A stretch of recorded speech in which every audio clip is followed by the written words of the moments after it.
35 নাইটে আমরা খুব মজা করেছিলাম।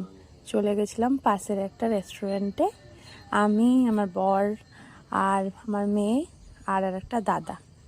তো সবাই মিলে খুব আনন্দ করলাম। এই দেখো ডিজে চলছে, এই যে চিকেন ললিপপ অর্ডার করা হলো প্রথমে স্যাটারডে। তো এই যে খাওয়া দাওয়া চলছে, একটু নাচ গান হই হুল্লোড়, খুব মজা। মানে এটা সাডেনলি প্ল্যান হয়ে গেছিলো আমাদের। তো যাই হোক, খুব মজা করেছি।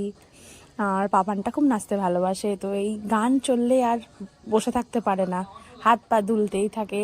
এই আমি বলছি যা যা নাচ করে না একটু, তো এই যে নাচ করা শুরু করে দিয়েছে। নাচ করার পরে কিছুক্ষণ পর আমাদেরও একটু ইচ্ছা করলো যাই, আমরাও চলে যাই। এই যে শুরু হয়ে গেছে এরা, এইদিকে ডিজে চলছে, এদিকে কাউন্টডাউন চলছে। কাউন্টডাউন শেষ হয়ে যাওয়ার পরে আবার কিছুক্ষণ পরে গান বন্ধ করে দিয়েছে। এই হ্যাপি নিউ ইয়ার চালু হয়ে গেছে। এখন এই নাচ টাচ করার পরে আমরা কিছু খাবার অর্ডার করবো, খাবার অর্ডার করে একটু ঘুরে ঘুরে বাড়ি চলে যাবো। তো যাই হোক, খুব মজা করেছি আমরা। দাদাটাও ভীষণ এনজয় করেছে।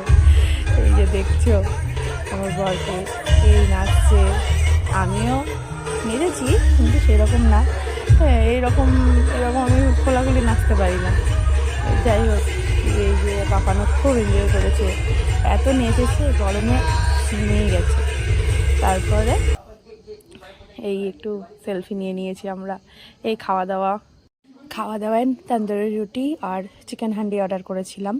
আর এই যে ফোয়ারা, আমার পাপানটা কি ভালোবাসে, এই খুব আনন্দ ওর এইসব। বাড়ি যাওয়ার সময় হয়ে গেছে, আমার বাড়ি চলে যাচ্ছি। আমার চ্যানেলটাকে প্লিজ লাইক আর সাবস্ক্রাইব করে দিও। বা